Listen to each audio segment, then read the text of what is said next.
I'm back. I just can't. I had to do some stuff with the dog or whatever. So Anyway, I switched up the problem a little bit, just to make it less complicated for you. So what I did was I switched it up just so it's dealing all in positives, just for your benefit. Essentially, what we do is we take the Pythagorean theorem. You probably done it before. You get radical 20.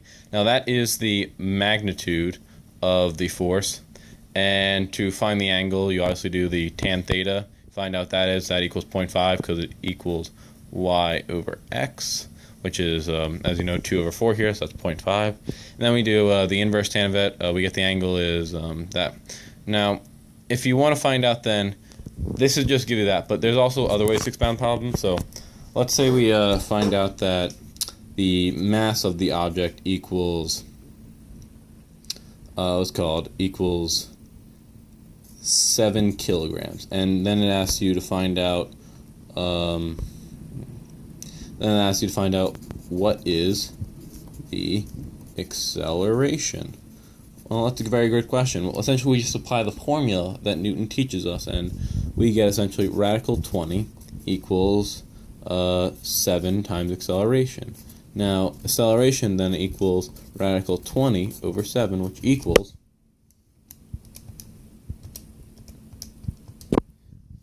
0.6388. So essentially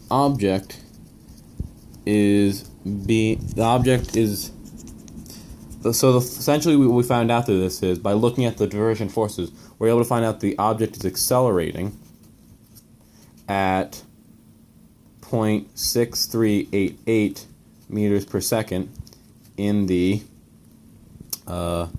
direction. Sorry, it's kind of melding in with the second part of this. Direction of 0.464 radians, by the way. Now, essentially, that's just a basic problem you can do and just cover some of the aspects. Now, I do want to involve also the other rotational parts of it. So here's the rotational analog of the second law. It's actually another equation which is slightly different, and I want to mark the fact that it does revolve a thing to be revolving around an axis, like a cylinder sort of thing, for it to work. Now, essentially what it is I don't want to go too far into it, not to steal thunder, because it's not the main part of the lesson. We shouldn't be on rotations yet this far in the unit. So it's just torque, which is essentially, as I mentioned before, that looks like an I. It's not. It's a tau. It's a Greek letter. And then we have I and A. Now, A is essentially just the angular acceleration. That's the fancy alpha-looking thing. It looks like a fish, as a lot of people call it. I like to call it a fish because it reminds me of a fish. Now, the I is inertia. Rotational inertia specifically. Now this is essentially your object's resistance to spinning. It's pretty basic. You'll probably talk about more in later units, but essentially that's just the way you calculate torque by finding out the inertia of the object, which is found out through several formulas like 1/12 times ml squared, that sort of thing.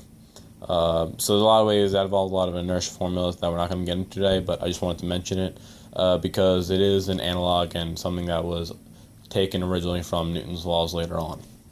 Now, the final law, and my personal favorite, is not on that paper, not on that paper at all.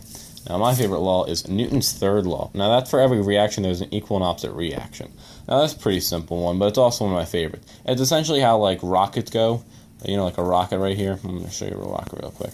How it, essentially, what it does is, it releases mass, it shoots mass out that way, and it applies a force downward, but that's what lifts the rocket, because it's displacing all that mass downward.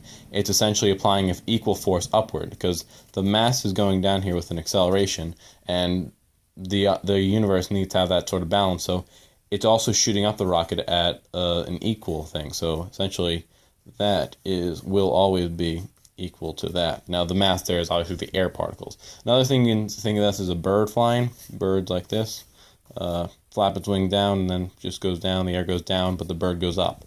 So it's very interesting. It's very common in nature, and overall, it's a very simple law, but it's also a very important law in how we move things today. Now, finally, rotational analog of this is essentially just for every applied torque, there's an equal and opposite reaction torque.